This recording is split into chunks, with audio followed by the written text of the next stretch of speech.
All right, so Nikki has a question. As a broker, what determines the percentage I should charge?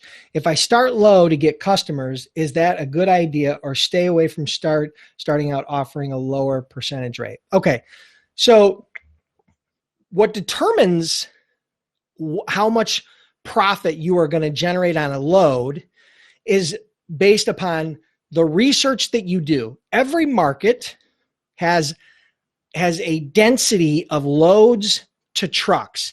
Every lane has a different price based on supply and demand. Now, I don't want to scare you, but I want you to understand that and this is going to kind of blow your mind a little bit, if you were to run a van load from Buffalo to Atlanta, you would pay X, okay? But if you run that same load from Atlanta back to Buffalo, you're not going to pay the same rate. Now, I know that's hard to believe because it's the same miles and it's the same pick and the same drop, right?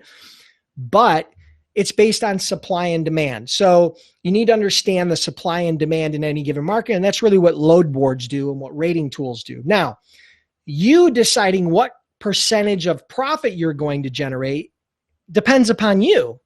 It's subjective. It depends upon your personal opinion. Now, most freight brokers that are doing full truckload, I'm going to focus on full truckload. I'm not going to get into LTL or partials or rail or any of that. Full truckload, that full truckload van load, most brokers charge somewhere between, or not charge, but build enough profit into the load to make 10 to 20%, with an average being about 15%.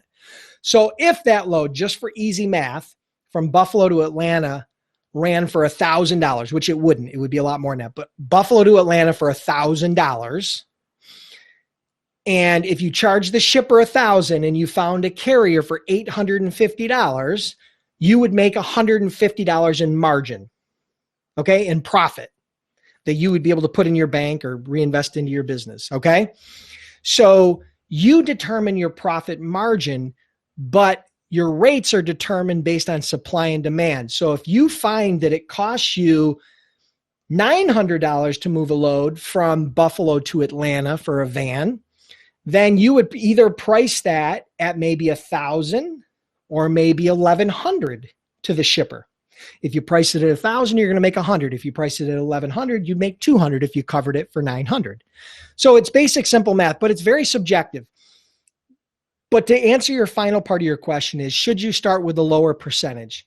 My suggestion to you is, in order to get the ball rolling, that you try to become very fair on your margin. Right now, your overhead is very, very low, and you're trying to generate cash flow. So I would probably stay somewhere averaging in and around 15% on each load versus 20 or above 20.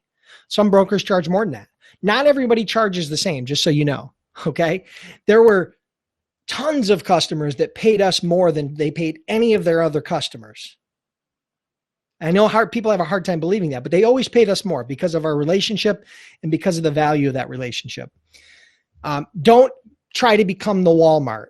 Don't try to survive on making $50 a load. You're never going to survive doing that. You will not survive. You'll burn out. You'll never make any money. And you won't be able to ultimately service the customer at a high level either. Okay. And it doesn't leave a lot of room if something were to go wrong. All right. So there's your question. There's your answer, Nikki. Hope that helped. Hey, if you enjoyed this Freight Broker Q&A, make sure you subscribe to my YouTube channel and don't forget to click the little bell to ensure that you get notified every time I release a new video. And if you have questions, make sure you add them in the comments below. And who knows, maybe I'll use one of your questions on a future Freight Broker Q&A.